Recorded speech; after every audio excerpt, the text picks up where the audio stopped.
Blog Talk Radio.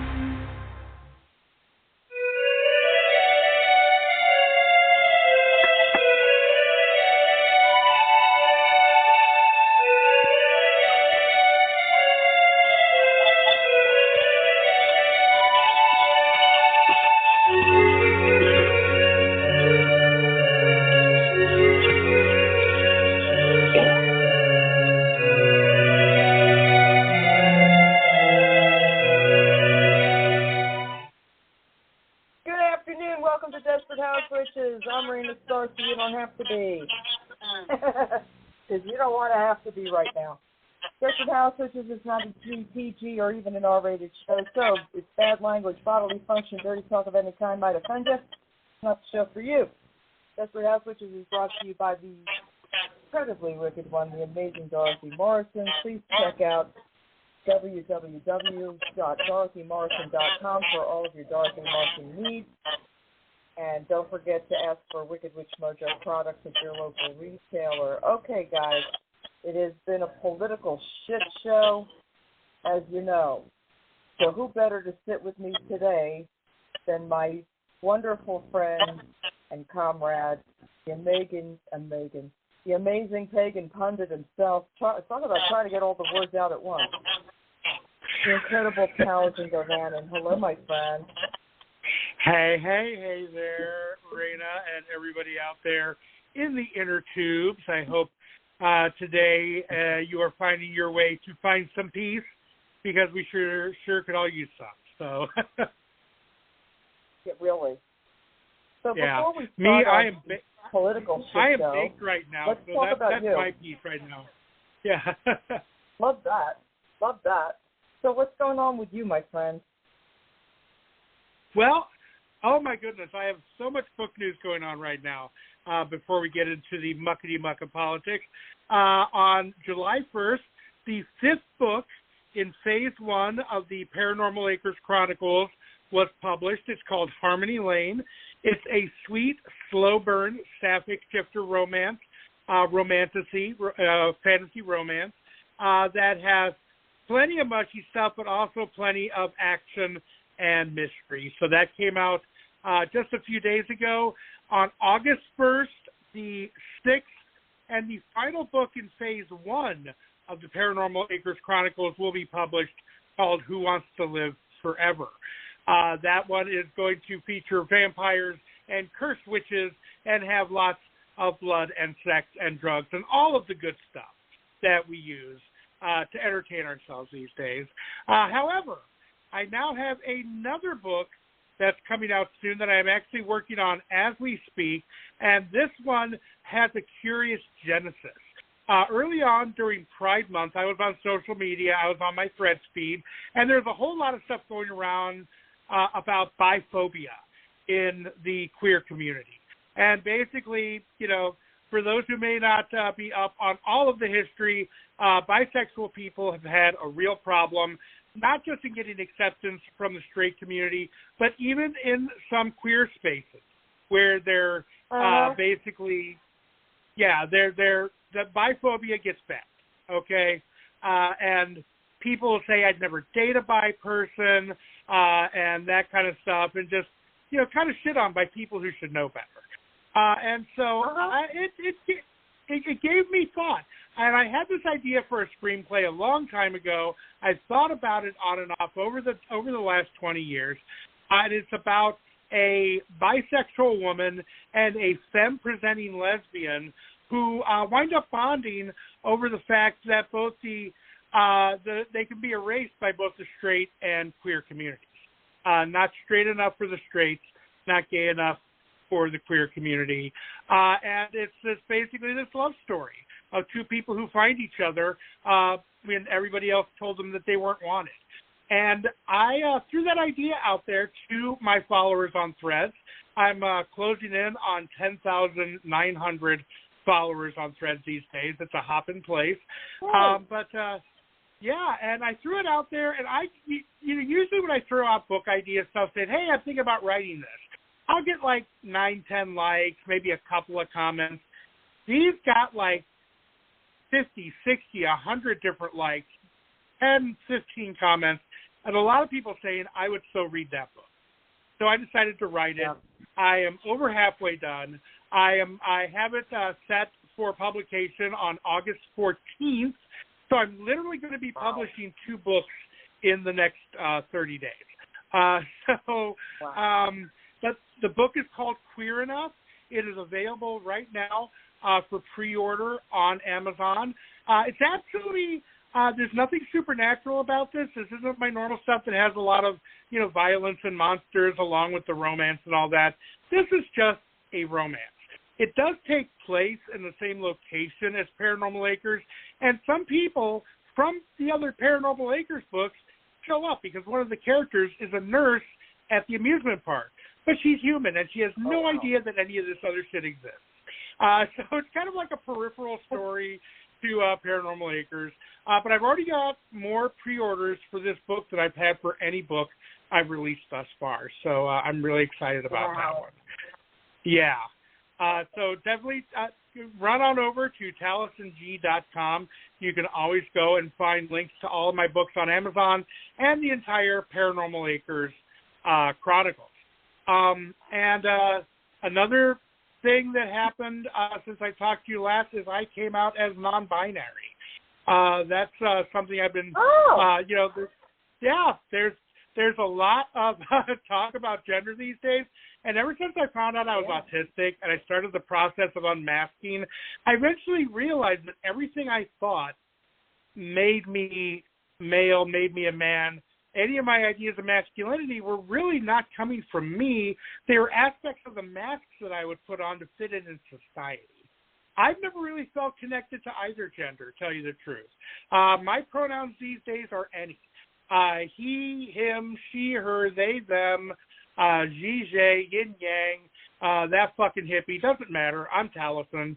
That's all I am, and that's how I interact with the world. Cool. Yeah, it's been quite the year for me thus far. Wow, that's so cool. Congratulations, dude. Yes, and I did it during Pride Month. I didn't plan on doing that during Pride Month, but I wound up doing that during Pride Month. But let me tell you something. I hope everybody had a good Pride. There's a great LGBTQIA community over on Threads. I invite you all to come over and hang out with us sometime.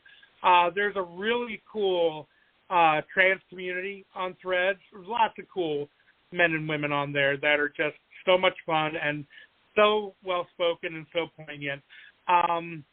And we've got, we've got some great communities going on around there. But, really, even over there, though, there's a lot of us left-leaning refugees who have fled the Dying Bird platform, now known as Shitter. Because if you put an X in front of Twitter, you get Shitter. But ever since Elon Musk made that place safe for all the Nazis and white supremacists, loads and loads of liberal people have been coming over to Threads, and there's a lot of us there. It's a lot of fun. We shut down trolls and maggots so fast. We have a system. But, even that has been buzzing with a lot of people kind of freaking out over the news we've been getting lately. And I think, as we move into the political side of things, it has been a lot. It feels like it's been a lot. Yeah. Everything from a first debate that wasn't everything that we wanted it to be. I think people are freaking out about things way too fucking much. My biggest problem with the debate was the format, because Trump was able to spew whatever bullshit lies he wanted, and the host would not push back on any of his lies at all. And so basically left Joe trying to talk about his own accomplishments and vision for the country while also pushing back against the nonstop barrage of bullshit that Schittler was spewing out there. That was my big problem with the debate. But then, on top of that, then we get a Supreme Court ruling after ruling after ruling, trying to destroy the government's ability to go after polluters and go after its ability to regulate corporations, and, of course, the presidential immunity thing. And now the big question is getting the courts to decide what is and isn't an official act of the president, which is going to be a real shit show. And it really, it's easy to feel like, the walls are closing in and everything's just coming to fucking pieces. But I got to tell folks here, even though it's been tumultuous, even though it's been very heavy these last couple of weeks, nothing has changed. Nothing has changed. Are any of us not going to vote for Joe Biden now? No. The people who are having shit fits over his debate performance are saying, well, I'll still vote for him, but I'm worried about the other people not voting for him. Listen, folks, we're all still voting for Joe because we know, we would vote for fucking Major, Joe Biden's dog, before we would vote for the wannabe Mussolini with the bad toupee, okay? Besides, what happens if Joe Biden dies in office? We get President Harris. I was going to vote for her in the primaries until Elizabeth Warren showed up. I will admit, but I was a real big Kamala backer, and I am more than confident she's going to be able to steer the course and see the vision through and probably be more progressive than Joe has the stomach for, even though he's had an incredible record of progressive achievements from gun control and environmental regulations and all that.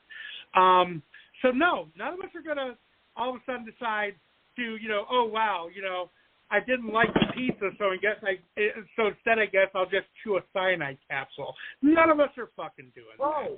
Okay? And the Trump people are still voting for Trump. Not as enthusiastically as they used to be, which is a little story that's not getting as much play in the media as an old guy with a cold having a rough voice, and a guy with a stuttering problem having problems getting his words out. While they're tackling those heavy subjects, there is real panic in the Republican Party right now because the internal polls are looking brutal. These aren't horse race polls. These will never be published. Even if they were good, they would never publish them because they also wind up asking all kinds of questions that they definitely don't want the answers to getting out. These are purely how am I doing polls that they do. And the thing is, ever since Trump's 34 felony conviction of New York state law for actions that he took, that he initiated before he was president and thus cannot be official acts. Even if he did part of his conspiracy while in the White House, the conspiracy was started before he was inaugurated, so these cannot be official acts, and thus his 34 felony convictions will not be affected by the Supreme Court ruling. That is pretty much easy to see.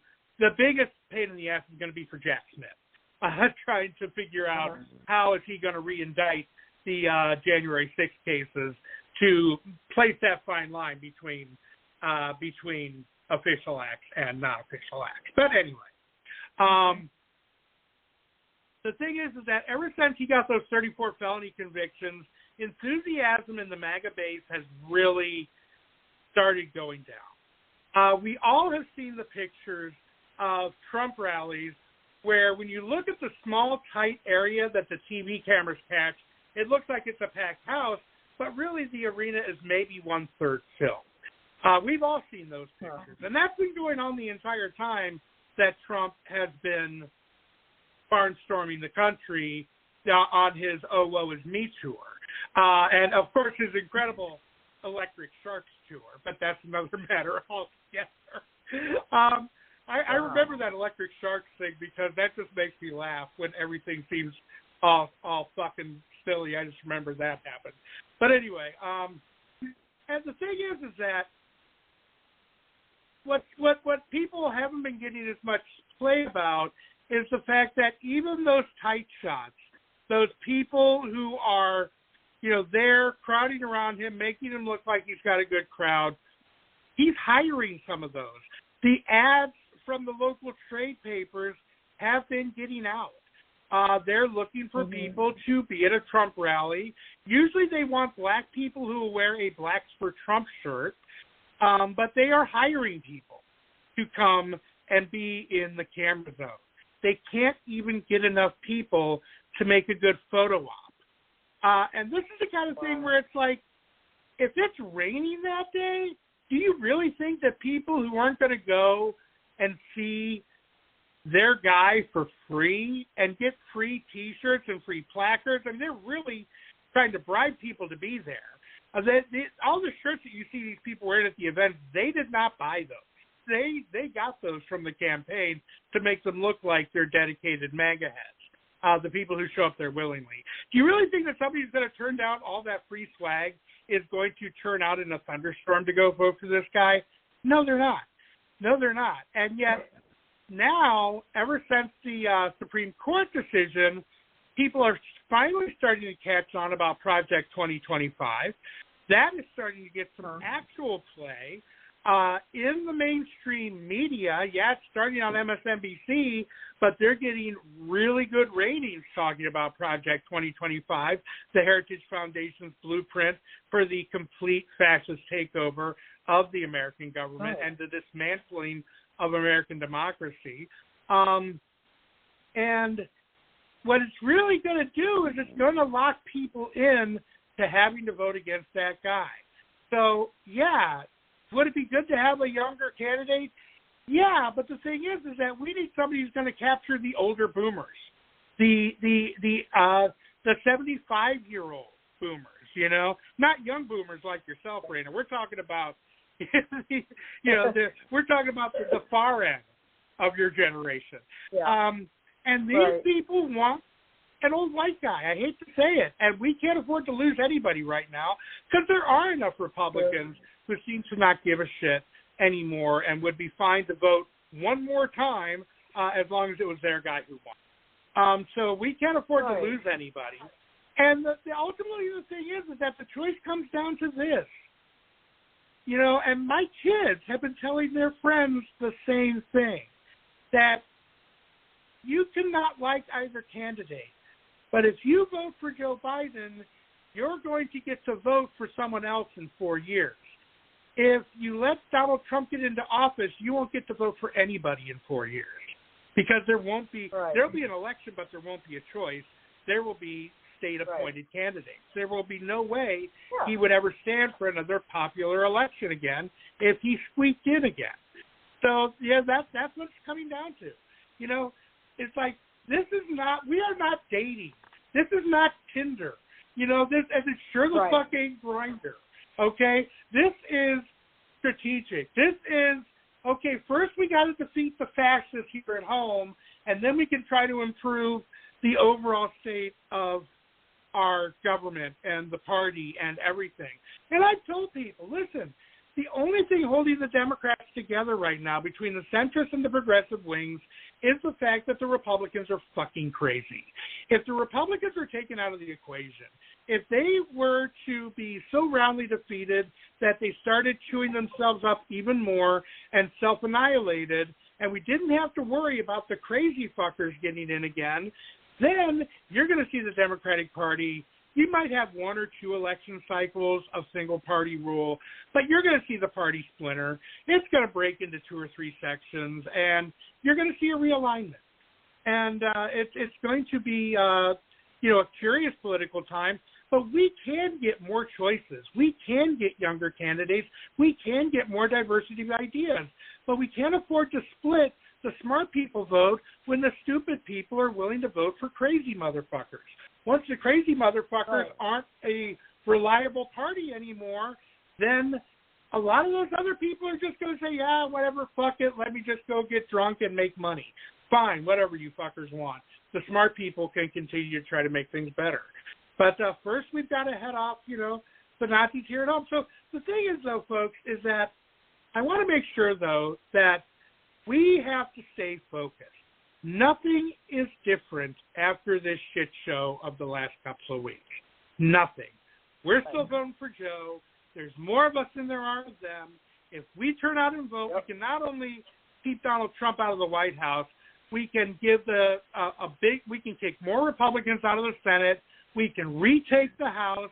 First item on the agenda when we get a bigger majority in the Senate is the Democrats are going to completely nuke the filibuster, and we are going to be able to legislate, okay? And then in 4 years, we're going to have a new contest where we can have a real knockdown, drag them out argument about the future of the party in the primaries, and we're not going to have to worry about damaging our only chance to beat the fascists. But the thing to remember is that we are not going to stop having shit show weeks for news.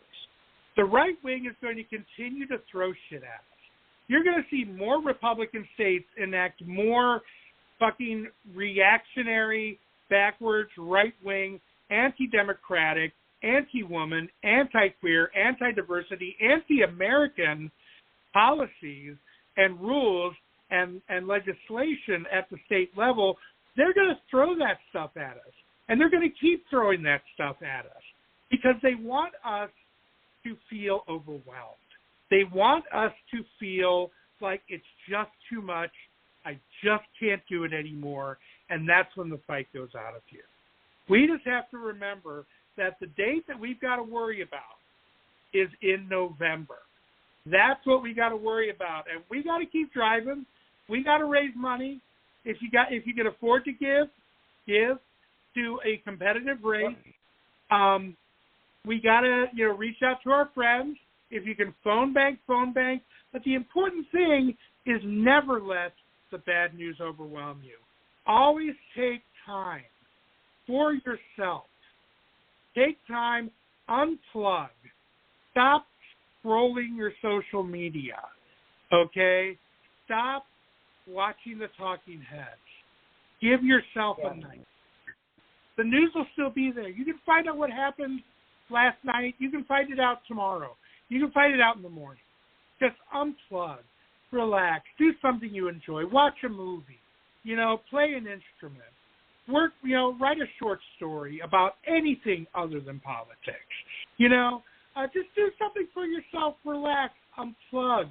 Because the thing is that for so long I allowed politics to occupy so much of a point in my life where it would just exhaust me. And I realized that was kind of autistic burnout that I was hitting. But it was it was real. And I was a lot angrier. I felt like I had to be that political dude all the time because I never knew when I was going to be called on to be it.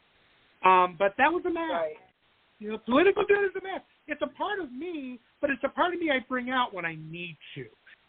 But that's the difference now. I bring it out when I need to. Not just because I feel like I should. Only when I need to. Right. So, but I've given myself peace. I've given myself permission to not follow the news for a few days. I can still find out. It'll still be there. But you got to folks, give yourself a break. Unplug. Let yourself rest. Because, again, I've always said, we need you to fight, but in order to fight, you got to be healthy. You got to be whole. Yeah. We need all of you. Absolutely. So, give yourself time and, and even as simple as when you're doom scrolling your social media, set a timer. Every 20 minutes, put your phone down and focus your eyes on something 20 feet away for at least 20 seconds. Every 20 minutes, focus on something 20 feet away for 20 seconds. Your eyes will thank you. Your ibuprofen budget or your Tylenol budget will thank you because you won't need as much of it. Just remember to relax, folks. We can have this. It feels overwhelming, but we know what we got to do. We just got to do it. And you know what? If you can't do it at 3 a.m., don't think about it. Go fucking to sleep and get a good night's sleep.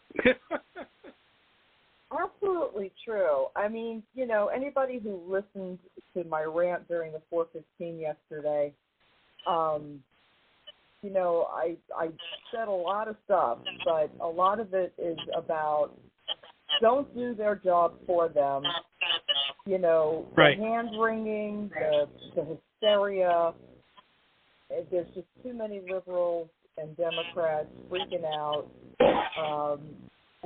and they're trying to bail on one bad performance.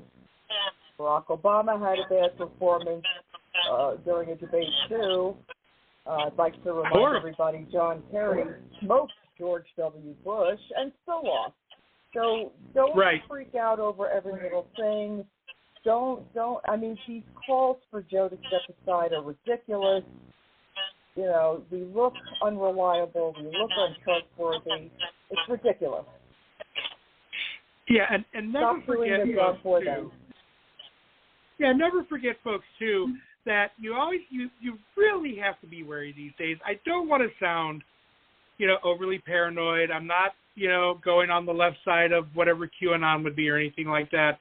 But always remember that a lot of this stuff only persists because it gets droned on about in social media. But the problem is that social media has been proven incredibly easy to manipulate.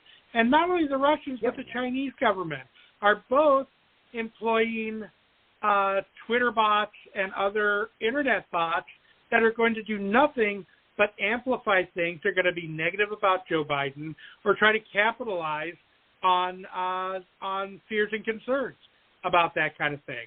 So people are like saying, oh, my God, it just never ends, though. What if it never ends? What if this talk of replacement never ends?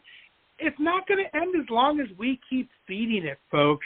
As long as we keep interacting with this shit, it's going to keep being spoken about because that keeps it in the algorithm. It's like you see something about like, oh, so-and-so said that Joe Biden, is too old and should step aside. I'm not going to say, oh, my God, you're full of shit. He's not too old. I'm going to say, hey, I'm going to go with the guy who got gun control passed with all these fucking treasonous Republicans in Congress. I'm going to go with the guy who forgave millions of dollars in student loan debt to try to rectify a broken student loan system. That's who I'm going with. So I'm not going to, don't repeat their talking points for them, even to say that they're full of shit. Just, talk about the stuff that we want the algorithms to talk about. Talk about the stuff that's important to us. Say, I'm voting for the guy who's going to restore Roe v. Wade. And put that in the fucking algorithm and smoke it, Absolutely. And speaking of smoking. Because you go ahead. But that's really the truth, because all of these things produce ratings. And as long as things are getting watched and fed into, they're going to keep talking about that. My news feed for the past 3 days has been nothing but, should he step aside? Who should step in instead? It's just constant because this is what is bringing in dollars. This is not about what should actually happen. This is just what everybody is talking about, and that is what is increasing the revenue stream for media. Right. Period. This is not real. Remember what happened in 2016 with the Russian bots. This is the same thing. This is misinformation. Right. This is just for making money purposes. Do not fall for the trickery again. As a matter of fact, let's use the tactics against them. Let's build the algorithm. Everybody out there, go and look up the 2025 Project and share it on your social media. Share it on every one of your social media accounts. And if we all do that, then the algorithm is going to start saying, hey, people are responding to the 2025 Project. And then that gets that's what we want to get amplified on everybody's screens. Because if you think that the Dobbs decision if you think that the decision getting rid of Roe v. Wade was bad, just take a look. They want to criminalize birth control. They want to ban abortion nationwide. They want to end no-fault divorce to make it more difficult for women to escape toxic marriages. There's a whole horror host of things on there. So, let's all go tonight and let's all share stuff about the 2025 Project. Like I said, MSNBC is starting to see ratings from it, so they're starting to run with that ball. Let's make everybody else go, oh, we better cover 2025. And to show you how worried they are about that shit being tied around their neck, Donald Trump went out on his fake social media today and denied knowing anything about it. He wishes it well, but he doesn't know anything about it. He has no idea, even though it was, written by one of his ex-chiefs of staff and that kind of thing. But yeah, so he's denying knowledge of it, which shows you that he thinks it's bad for him. So yeah, that's what we need to amplify. Absolutely. I mean, it's frightening shit. They are not kidding. When someone tells you who they are, believe them. Donald Trump consistently tells you he's a liar. Believe him. Believe him. He is not. He's not kidding. And the Epstein files have gotten leaked, and there's all kinds of things that, again, this is something too that we can talk about on social media, because there are some, shall we say, very unsavory details. Donald Trump went to Jeffrey Epstein's island a lot. As a matter of fact, there are some aspects of a court case that wound up getting withdrawn because the victim was threatened basically with her life if she didn't withdraw the charges. But it's bad. It's real bad. It's like stories of Donald Trump picking out one of the 14-year-old concubines who he said reminded him of his daughter and asked her to wear a blonde wig while they did it. These are the things that have just been leaked with the Epstein files. And that's another thing that, again, you got to find, again, you've got the ride or die maggots. They don't care. They'll admire the guy more for that shit. But the end result is that they can't afford to lose anybody. They already don't have enough people to win in voting. And the fact that most of their attempts to, win the Secretary of State or try to rig the vote in states that could be close, those all failed in the last midterms. So they're really kind of screwed in a lot of ways of a lot of their strategies, but they really can't afford to lose anybody. And if some of these details hit the popular conversation, you get that one Christian grandma who's just like, oh, no, I just can't. Not anymore. That, the bridge too far. You lose, a few hundred grandmas in every voting district, and then it stops even being close in some of these states.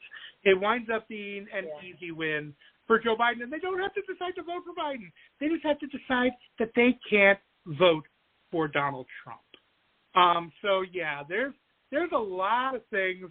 That one of the things that I know it's Schadenfreude. It's one of those things that's not always all that I guess ethically okay all the time. But whenever I feel like there's a shit show of things and that the right wing is just raining shit down on me and I feel overwhelmed, I just think about what it must like to be a political consultant in the Republican Party these days, seeing these internal polls, seeing these trend lines, seeing the focus groups that you'll never see because they are burying this shit fucking 10 feet deep, including all of the Trump guys who are saying that they're not going to vote for any Republican for any other office.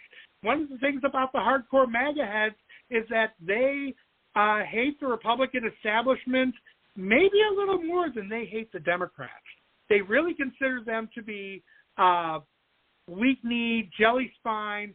They don't think they don't think the Republican Party has been sufficiently loyal to Donald Trump, and so the fact that we beat Donald Trump, not only are we going to keep the presidency, but as many as a third of the people who are going to vote for Donald Trump are not going to vote for the Republican choice in the House or Senate race, which means we're not just going to win, we can win big.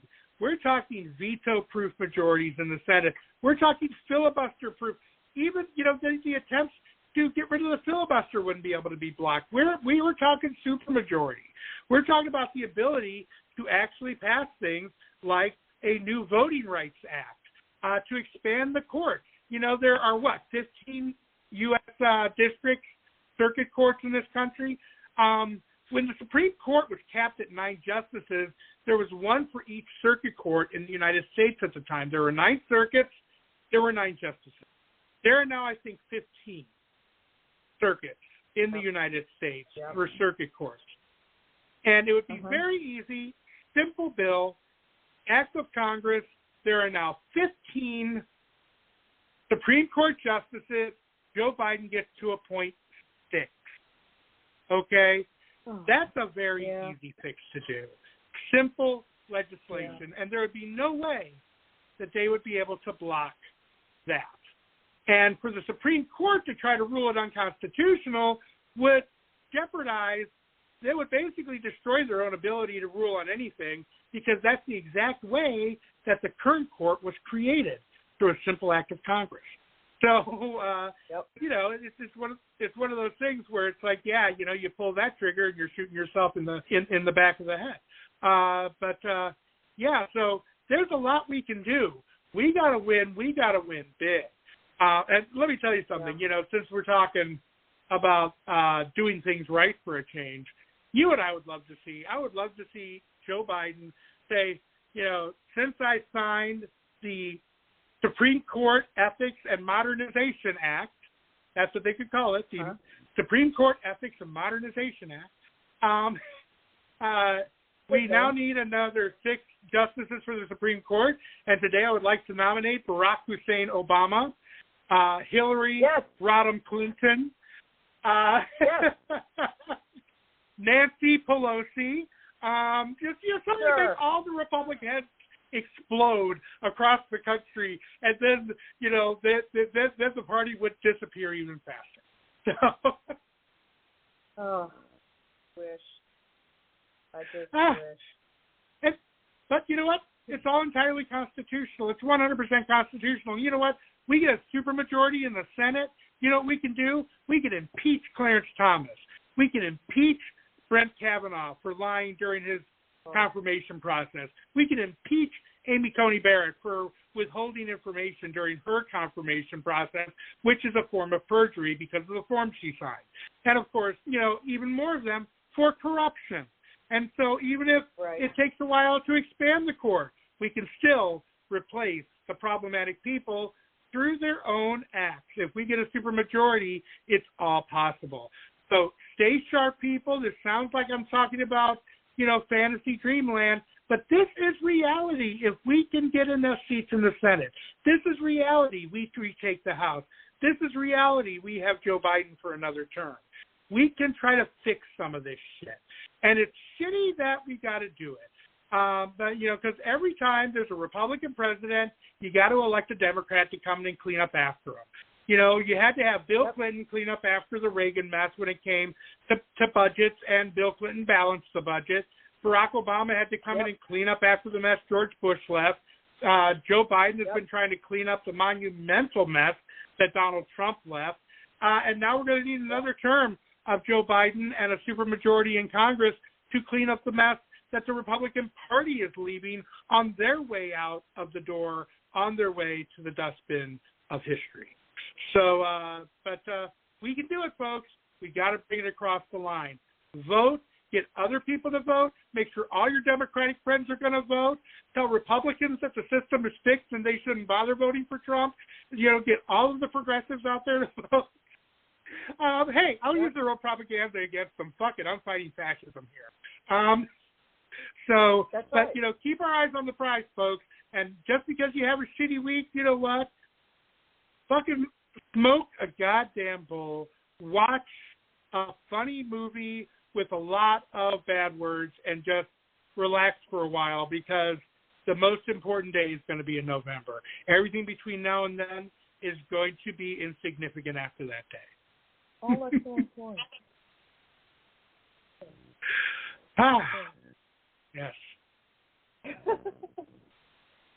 Wow, he just wrapped up nicely, didn't he?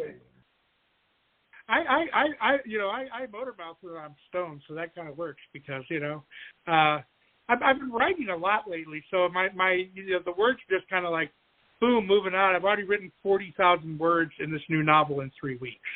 So the final target's going to be about 65 to 70,000. So I'm almost 2/3 of the way done. Yeah, and what you say makes a lot of sense. I think people need to calm the fuck down. I have already said this.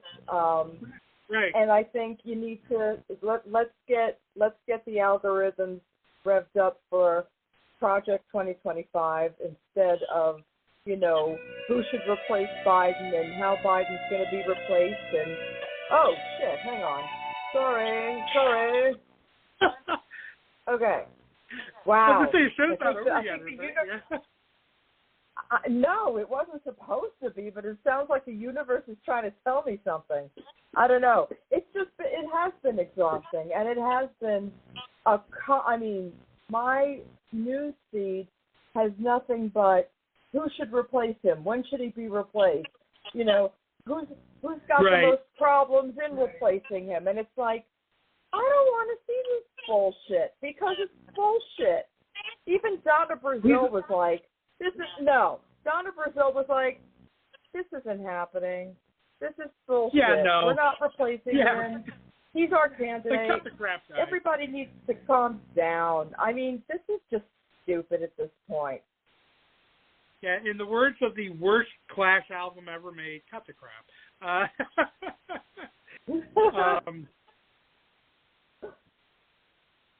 Yeah, it's like,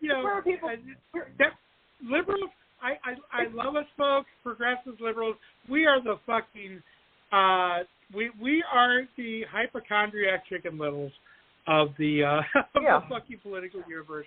It's like every raindrop is the sky falling. Every speck of dirt on our elbow is skin cancer, and it's like, yeah, folks. Again, calm down. Hey, Joe is moving cannabis from Schedule 1 to Schedule 3 on the narcotic scale, which is going to make it a lot easier for states that already have legal weed to do business because they'll be able to use the banking system. But also it's going to start a much larger trend towards nationwide legalization. So, again, folks, if you're feeling uptight, smoke a bowl, do whatever, do some fucking yoga, but just remember that all of this shit is, all this shit is just going to be in the rearview mirror after November 5th. Is that the election date this year? I don't know, actually. I'll have to double check that, but. I've got it set on my phone. That's the important thing. But no, the important day is in November. And, after, when we get past this and we know that we've beaten back Trump and we know that we're going to be able to keep the democracy and try to restore what's been taken from it, all of this shit, all of this hand-wringing, all of this acid indigestion that we give ourselves, it's going to be so fucking insignificant. Don't even waste your time on it because you know what? We just got to keep going what we're doing. What we're doing is working. Yeah. Of course, and again, I know the nervous Nellies are always like, you can't be confident, you can't be optimistic because then everything will go wrong. We'll get overconfident. It's like, no, we don't have this. It's like, I'm not saying don't worry about it anymore, but have some perspective on when you need to worry about it. Again, 2 a.m. is not when you worry about it. So. Right. The middle of summer is not when we need to worry about it. What we need to do is actually shut down these conversations about age. There's only 2 years between these people, and just because somebody can spit out word salad and lies at the speed of light does not make them the more stable person at all in any sense. Trump makes up things as he goes along. He makes up everything as he goes along and didn't do a quarter of the good, or that's being generous shit. I mean, Biden's brought us an economy that actually works again, and you keep everybody talks about constantly now that the economy is in such desperate straits. No, it's not. It's really fucking not. Take a look around. Exactly. People. I mean, the only reason we can't get a new minimum wage law passed is because the Republicans will block it in the House. You know, it's like there are things that we need to do better, but you know, the way to do that is not to give Republicans more power. It's kind of like, it's like this one meme I saw. It said, okay, you may think that Alfred is too old to run the Batcave, but that doesn't mean you hand it over to the Joker. Correct. So stop giving into these conversations where you're don't defend either. You know, when I talk to a Trump supporter, they don't stand there and tell me first of all, they will tell me that Trump is great, and they won't tell me why. And if they do tell me why, it's a lie. And if they don't care. So you know what? We need to not care as well. We need to take the lesson that the Republicans have taught us, and what that lesson is it doesn't matter what you say. You smile at them the way they smile at you and say, our guy's fine, not a problem. And you shut down the conversation. And you don't entertain words like old, and you don't entertain words like people. And when it comes time to vote, we all agree to vote for whomever the Democratic Party has told us we're voting for, and it doesn't matter if it's a bag of dirty gym socks or Joe Biden. As long as we all agree that we are going to do the same exact fucking thing, we win, because there's more of us than there are of them. End of story. Exactly. And let's don't not get forget. upset. Don't get into a fight. Don't Don't do anything that disturbs your peace. You know what we're doing. We all know what we're doing because we're all going to agree to do it together, and that's it. Right. I don't engage with MAGA people online. I just block them and hide all their comments. I don't engage. I don't give them oxygen. And you know, and the same with people who are like, you know, oh, if you vote for either of these guys, you're just, you know, an agent of genocide. And no, okay, boom, you're gone. Because, again, I'm not playing games with the lives of my fellow queers, okay? Because, hey, I'm a demisexual non-binary. I guess I'm as far under the rainbow flag as I need to be. I'm not going to take some bullshit intellectual stance. Even if I firmly believe in the cause, I'm not going to do something that's going to engage all the women I know, all the queer people I know, all of the people of color that I know. No, just fuck no. I'm not going to do that. I mean, and if you think the genocide in Palestine is bad now, wait for the genocide that's going to happen in Ukraine if Trump is a president and gives Putin the green light to do that kind of shit. It's like, no. It's like, no, can't do that.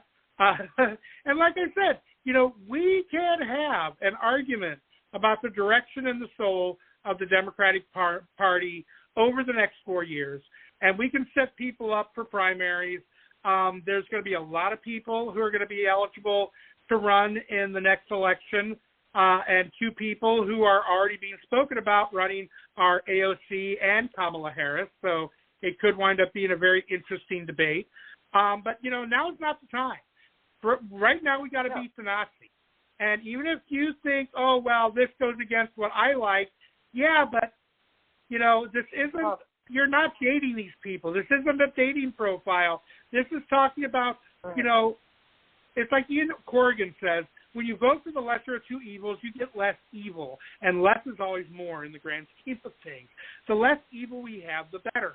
And, you know, what we're doing is we're talking risk reduction. Is anybody a perfect candidate running? Fuck no. My perfect candidate probably wouldn't be able to garner enough support because they'd be way too far to the left. They'd be the socialist queer that would wind up, you know, probably maybe catching Vermont or something like that. But anyway, but we're talking about you got to go with your best option, man. You got to beat back the Nazis. And, you know, it's like stop the fucking whining, people. Come on. Let's be a modicum of grown-up here. Let's just be like, no, we got a job. We know we got to do it. Yeah. And we're not going to waste our oxygen on people who are trying to tell us that we shouldn't. We're not going to waste our energy on these people. That's how we got Trump in the first place, because of the fucking whining and the oh my feelings and the I don't like Hillary. Well, why don't you like Hillary? I don't know. I just don't like her, which was a bullshit answer then, and and he's too old is a bullshit answer now. And I'm just going to tell you, yes, your feelings are important to you. They are not important to keeping democracy alive. So put your feelings aside, and we're going to act as a unit. And let me tell you something, folks. If you feel like there's like, all this, it's all stressful, I want to remind you of one little thing. Not only have I talked about poll differentials, but it's not just poll differentials for candidates. There's been a big poll differential in all, you know how in every state that they put up a thing about abortion rights, it's passed. You notice that? Even in places like Kansas and stuff like that. And, there's going to be an abortion rights amendment on the ballot in Florida. And the Democrats are saying Florida could be in play. Florida is gettable. Florida went for Barack Obama twice, folks. Let's not forget that. And Nevada and Arizona are all going to have abortion rights things on the ballot. All states Trump has to win in order to even have a prayer of squeaking by in the Electoral College. And that's turning this November into Roe-vember in ways that you cannot imagine. A lot of the poll differential where Democrats are outperforming their polls on an average by 11 points, anywhere from 5 to 30, averages out to 11 points in every election over the past 4 years that has happened between last presidential election and this one. They've outperformed their polls by anywhere from 5 to 30 points, 11-point average. And a lot of that is being driven, especially now, by abortion politics. Roe-vember is coming, people, and they've pissed off millions of American women, including women registered as Republicans, but who are like, they didn't fucking do that. And they're not talking about, yes, they are. And they realize they are, and that's one of the reasons why Lauren Boebert's going to lose her next election. She is dead in the water as far as her support goes. Matt Gaetz is already not planning on being in Congress next term. He either wants to be Donald Trump's in a theoretical Trump administration as, I don't know, probably something having to do with girl sports, or he's going to be on right-wing talk radio, Daily Caller, websites and all that. He's really not caring about his political future.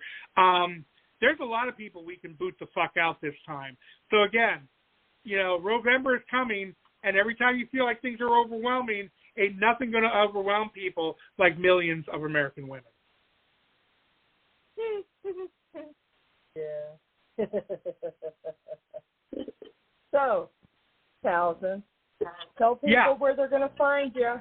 Tell them about Starwood. Tell them all the things. Well, I am not doing Starwood this year. I'm staying at home with Mom, who can't quite make the trip, but Willow and the kids are going this year. Cool. But you can find me at TaliesInG.com. That's my main webpage. I try to update it as often as I remember.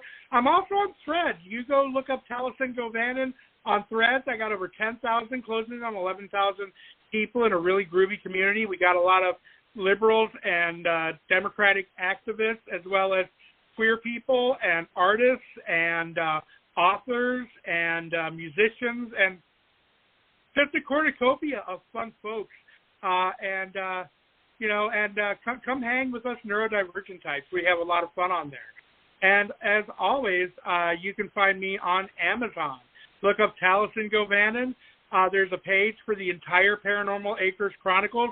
Go ahead and follow me on both Threads and on Amazon, and you'll be notified whenever I put a new book out. I've got 2 more coming out in the next 4 or 5 weeks. So, I will, I'm going to head on out here. I'm going to go pack a fresh bowl. This one's kind of ashy now. And get back to writing. So you guys have a wonderful time. Don't let the bastards get you down. And I will see you next time. Same bat time, same bat channel. Taliesin out. All right. Thank you, my friend. I always appreciate time with my Taliesin. All right, guys. I'll see you next week with Judy Ann Knock. It's going to be fun. Have a great rest of your weekend. Don't talk to idiots.